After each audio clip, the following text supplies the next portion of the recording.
Good morning, Year 9. Today we are going to be making quiche. I do have a class with me at the moment who are in the room but you can't see them. So if they have questions, I will be addressing them and I will be speaking to them if I need to. Okay, so like I said, we're going to be making quiche, and quiche is made from short crust pastry and vegetables and protein. So I'm going to go straight to it today, okay? So we're going to make the pastry first. So in a large bowl, you need 190 grams of plain flour. This has already been measured out for me, okay? So I'll place it into the bowl. Okay, we're going to have a pinch of salt in here. And then we are going to add 90 grams of cold butter. Now, the reason we use, now this is all cubed, so it's easier for me to use, okay? Going back to what I was saying, the reason that we use cold butter is because pastry, the short crust pastry, melts quickly in your hand. Okay, so you need to be able to form it. So having it cold is really good for the texture of it, okay, and what it should be like. Okay, so I'm going to go in with the rubbing in method. This is the method that I am making my pastry, okay? We all should be writing the method, yeah? The rubbing in method. So I want the consistency of my flour and my butter and the pinch of salt that I put in to look like breadcrumbs, okay? Okay, so you're just pressing the butter and the flour together and you're breaking it up within your fingertips, okay? We're not using the whole hand, we are just using our fingertips, okay? Taking all those dry ingredients, mixing it in with the wet ingredient, okay? So you should have in your steps that we're using the rubbing in method to create breadcrumbs, okay? Now this can be a little bit tiring, okay, sometimes, when you've been doing it a long time. As you're going to be working in threes, you're going to have a job to do each, okay? So there'll be one person making the pastry, and there'll be one person preparing the vegetables and the protein, and then the other person will be preparing the wet mix that's going to go into our pastry. Now you have to preheat an oven as well, okay, at 180 degrees. Thank you, miss. Okay, as you can see, the colour has changed as well to the dough, okay? It's turned a yellow colour because we added the butter in there, all right? And I've broken up all those large particles of butter, so it looks like breadcrumbs. Now this, you could use to put on top of a crumble as well. Let's say if you're making an apple crumble, a fruit crumble, you can put a little bit of sugar in here for the caramelization, and you can sprinkle that on top of your crumble. So if you have, going into a different recipe, but we're not wasting ingredients basically, okay? We always try and utilize things at home. So if we had any extra fruit, let's try not making noise please, okay? If you had any fruit that's going off and you want to use it up quickly, you could do that by using this method for the crumble. Now, I need some cold water, so I'm just going to let the cold water run for a moment.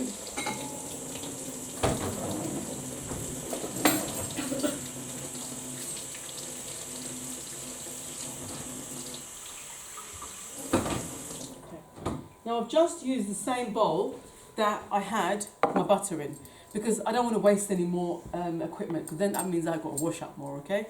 So, making a well in the middle, and I'm going to use about 4 tablespoons of cold water. Actually, I'm going to use 3 first and see how it goes. Putting my dry ingredients on the wet ingredient, and I'm going to mix that with just my fingers, okay? I've not put my whole hand in there, as you can see, with just my fingers, and combining that together. Coming together nicely. 3 tablespoons was more than enough, okay? Now, taking the dough in my hand when it forms into a bowl, move it out of the way, and you are just swiping across the bowl, so you're getting all of those ingredients. We're not wasting anything, okay? So that was 3 large tablespoons of water, and I used my measuring spoons here as well for that, okay? There we go. Now, the more I knead this, the more this will get softer, because what happens with butter when we put, because our hands are going to be warm, especially in this weather, okay, the butter will melt. And what will happen is that it'll get too soft. So we don't want to overdo the kneading or the mixing, okay? We're just going to make sure it's not cracked on the sides and put it together. and then we're done. Okay? Now, Miss has kindly cleaned our surface for us. Okay? I'm going to put this into the sink because we don't need it anymore. Okay. Now time to roll out my pastry.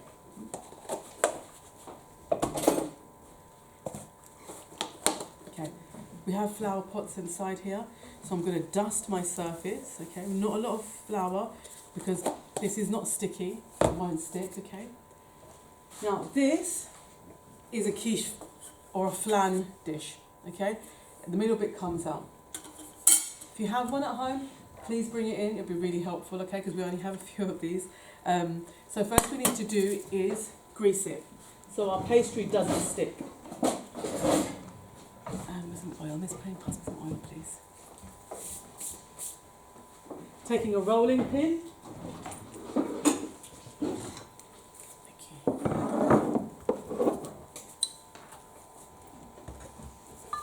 Okay, now we are not frying, okay? We are just basting with a little bit of oil, taking a small amount of oil onto our brushes, and we just go around this pan into all of those grooves as well, okay? All of these lovely grooves here, making sure that our quiche comes away really well. Okay, that's it. It's not dripping, it's just got a thin layer of oil on there. Okay, now putting this to one side, bringing my pastry over, giving it a nice roll, and as you can see with my fingers I'm just pushing all of those ingredients in so it makes sure there's no cracks on the side. You might get a few because it is short crust pastry. That's okay. Okay, it's quite normal. I've used this, so I'm going to put it straight in the sink. Getting used to working tidy as well. Perfect. Okay, now time to roll it out. Now you want consistency in size and thickness. Okay, so if you think one side is a little bit thicker, what you do is you put more pressure that side of the rolling pin. Okay. Consistency is always key in everything we do. Okay, picking it up with your hands, moving it around. Now, how to check if this is big enough for the pan that you've been given. Just put it on top like that. Just hover it on top. See, is that enough? We want it to overlap because it's going to come up and we need it to overlap a little bit. And I will show you why we do that in a moment, okay? Make it a slightly bit bigger. You don't want the pastry too thin, okay? You want the pastry nice. Not too thick, not too thin. Right. Make life easier for me, I'm going to bring a baking tray over. And I'm going to place my quiche dish, flan dish on top of my baking tray. Why do I do that? I do this because when I have to take this out of the oven, it's going to be really difficult picking this up, okay? Trying to get a cloth underneath, I'm not really confident, or I'm confident enough, but you guys might not be confident enough to take it out. So this makes my life and your life a little bit easier, okay? Taking the pastry, gently, putting it on one hand, and then we're just placing it over our quiche pan, okay? And now pushing, as you can see, I'm gently pushing the pastry inside, okay? Now with this part of my finger, okay, I am going to coax that pastry right to the edges, turning it at the same time, okay? Giving it a little bit of pressure because I want it to stick a little bit, because what's going to happen is that our pastry will shrink in the oven when it's cooking, okay? And that is called shrinkage. When we cook pastry, there will be shrinkage. So this is why we leave the edges without cutting them. We'll cut them afterwards. So just pushing it in, lifting it and pushing it with my thumbs as well now. Okay. Lifting it and pushing it in. Okay. Now, if you have some baking beads at home, you're more than welcome to bring them in. You can place a layer of parchment paper on here and put the beads on top so this won't shrink too much, okay? So what we're going to do is we're going to cook this in the oven for about 10 minutes, okay? Ready for us to put, or maybe 7 minutes, that should be enough. There you go, thank you. Thank you, miss. Okay, my surface is a little bit dirty, so what I'm going to do is just dampen my cloth. And I'm going to clean this quickly. So I'm moving the bin a bit closer and wiping away everything, okay, or the flour. Now, the reason I'm doing this is because I want to make sure my surface is clean at all times. I want to make sure my area is clean when I'm cooking, okay? I don't want there to be any cross-contamination. I don't want there to be any debris anywhere. I want to have like a clean surface that I'm cooking on all the time. It's always good to do that, okay? Now, finish with my rolling pin. I'm going to put this in the sink as well. And now I'm going to do the filling, okay? What I'd like you to bring next week is 1 protein and 2 to 3 vegetables. They can be of your choice. So I've got an onion here, a red onion, which I had in the fridge, okay? So we're going to use this onion. I'm going to give it a little cut in half here, okay? And I'm going to just slice it really thinly, okay? Using my, anyone tell me what method I'm using right now?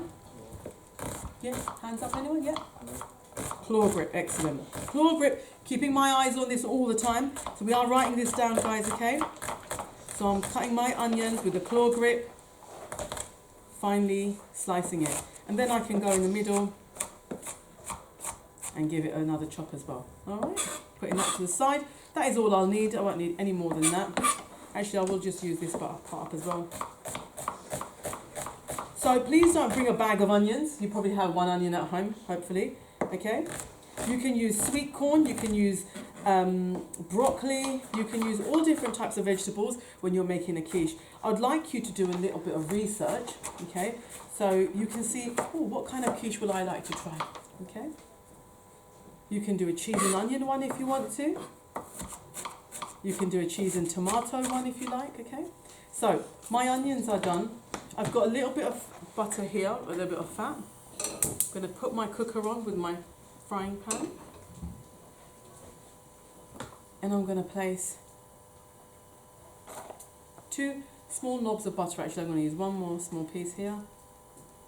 There you go. Okay, I'm just going to let that melt for a moment. And I will be using some red pepper as well. Taking a small amount of red pepper, giving that a quick rinse. And just drying it off on the excess water with a tissue. Are we writing this down, guys? Yeah? Okay. Right, my butter is going to melt really quickly, so I'm just moving it around the pan. Okay. There we go. And all I would need to do is just saute my onions and my vegetables and the protein that I have. So the protein that we chose to use is some lardons, which is bacon pieces, okay? You can bring in cooked chicken if you like. You can bring in salmon. You can bring in tuna. You can bring in something that you had from dinner the night before, okay? You don't have to go all out and buy something completely new. You can use what you have from the dinner before. You can even use some minced meat if you had spaghetti bolognese the night before. Whatever you choose to use, okay? I'm going to put the temperature down a little bit because I don't want this to burn.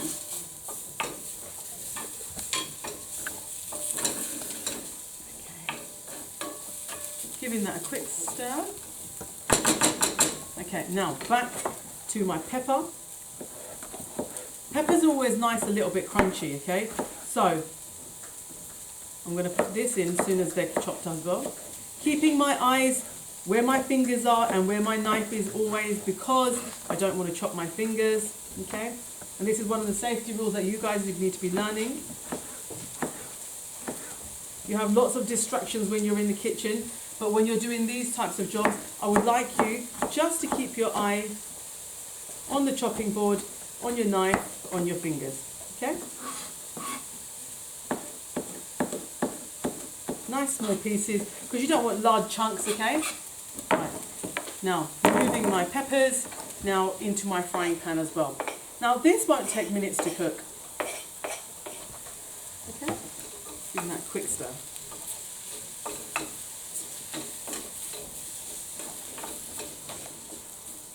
If you wanted to, you can add garlic into there as well, okay? But the choice is yours. Now, all my ingredients there. Put my knife in the sink, I don't need that anymore. Now, in a jug, I'm going to use 4 fluid ounces of milk. I need a measuring scales, please. These measuring scales, please. Okay, I'm going to use 30 grams of grated cheese. you so much. Thank you. And I'm going to use 3 fluid ounces of milk. Go into FL0Z, giving that a quick stir.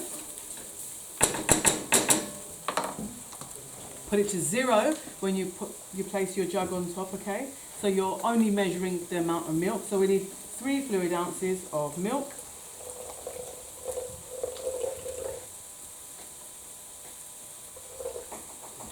Okay, there we go. Now, I need 2 eggs.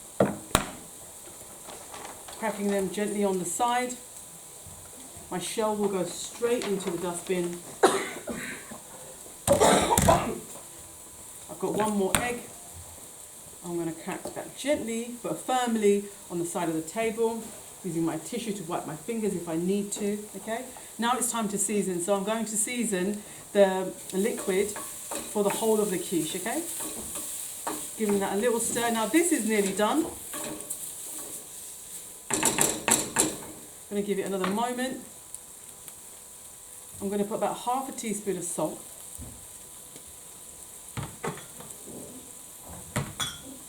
Again, same amount with pepper, yeah? Before you put it into, is that a glass?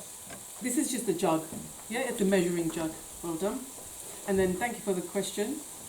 Again, half a teaspoon of pepper. And for a bit of flavour and for a bit of spice, I'm going to use half a teaspoon of paprika or chili powder, whichever one you prefer. I'm going to use this one as well for this. Everyday seasoning, okay? Now, everyday seasoning does have salt in there, so this is why we didn't need to put too much salt, okay? My sautéing is done, okay? Beautiful. Here we go. Just going to leave that on the side there for a moment. Miss, would you please mind passing the pastry to me? So, when the pastry is going to come out of the oven, what we need to do is we need to put it onto a heat-proof mat. We can't put it straight onto our surface because that will burn, okay? Pop it on there, I'll just put it over. Thank you.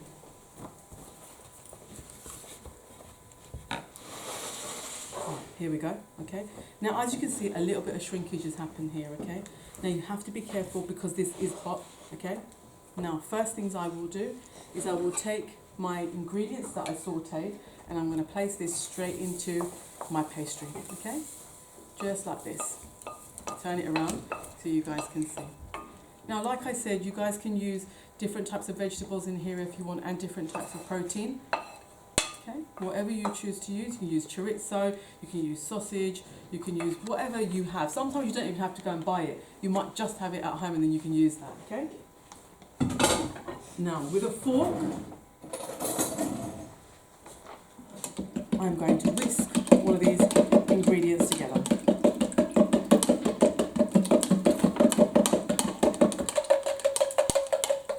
Now, these jugs that are a bit longer are quite good because then you're not spilling anything anywhere, okay? You have just got it all contained in one jug. With your fork, you're doing 2 things. Anybody tell me what I'm incorporating in here when I'm whisking? Yeah, well, yep, we're incorporating air. Well done. Great. That's it, well done. Okay. Now, the bubbles incorporate air, which makes it nice and light and fluffy, okay? Now I'm going to just tip this over gently, because it might be too much. So you don't want to just go and throw it all in, because you might not need all of it. Let's just have a look on how much we actually need. Okay? Now I'm going to take all that cheese out, because I want the cheese on there for sure. Now, can anybody tell me what process will happen when the egg starts to cook in the oven, when it goes hard, what it's called? Yes. Cooking. Cooking, definitely cooking, yes. But there's another word with C. It's on the back window if anyone can spot it over there. Caramelization. No, next one, yeah. Conduction. It's coagulation, okay? The egg will set, okay? Now, I'm not going to cut the pastry on the side here. What I'm going to do is I'm going to cut this once it is cooked, okay? And I will show you a picture of this after this video. Okay, now I'm going to place this into the oven for about 20 minutes, 15 to 20 minutes on 180 degrees. Thank you for watching. Look forward to cooking with you.